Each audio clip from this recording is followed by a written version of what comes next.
Oxfam in Nigeria is sponsoring and pushing a program which we call African Activists for Climate Justice, where we get to involve people that are affected by the climate change impacts around the world, but particularly here in Nigeria. And in Nigeria, in most those vulnerable states, and Adamawa is one of them.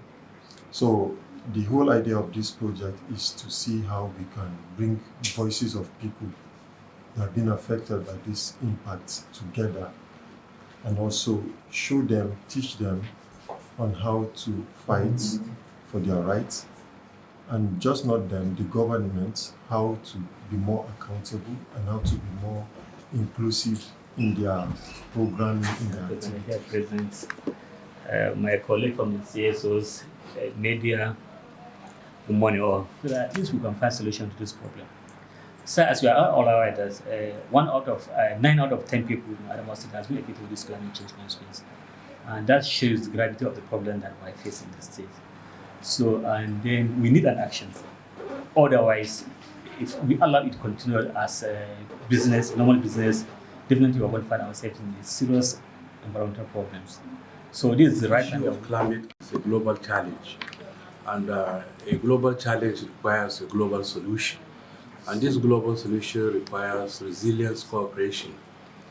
So as a person from the academia and from the CSO too, we are here in Yola, and the team that came selected our state, and like the COCAN, that is Coalition of Climate Change CSOs of Nigeria, the CSOs Climate Action in Nigeria, based here in Yola, and one that is pushing for social inclusion, and that's the reason why the part of the communique that will be delivered to you later on, the baseline there was inclusiveness and sustainability for climate mitigation and adaptation.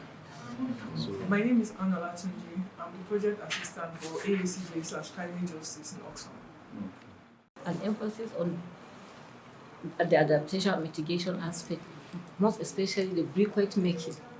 This tree felling is very, very devastating to our environment. So if you can switch from using firewood and charcoal to using briquettes by our people, I believe it will go a long way in protecting the environment. So I want the government to key into this aspect so that we can change our people's mindset from using firewood or charcoal to briquette. So government should key into it to train women and groups so that we can now shift from making use of firewood and charcoals to stop the tree felling in our environment. So I would like for them to just highlight to us what they are doing in that light, or what you, as in your own department, you are doing to contribute to this climate impact. In response to what my colleagues have said concerning the issue of providing an alternative source of energy, so that the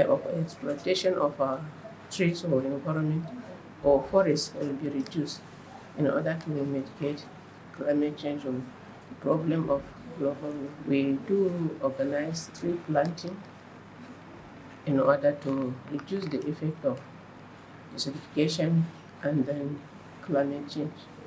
Apart from that, sometimes we go about creating awareness, because if you have a problem and you don't know that it is as a result of what you are doing that you are suffering, then you will not be able to get out of it. But if you are being educated or informed that you are suffering because of what you are doing, then at least you know what to do and how to go about it. I think most of the things I want to say has been stated by the Director of Forestry, but I just want to add little, like some of the anthropogenic factors leading to climate change, such as flooding. It's being caused by the way we use the land. deforestation, desertification, as a result of massive exploitation of the vegetation cover, which may be.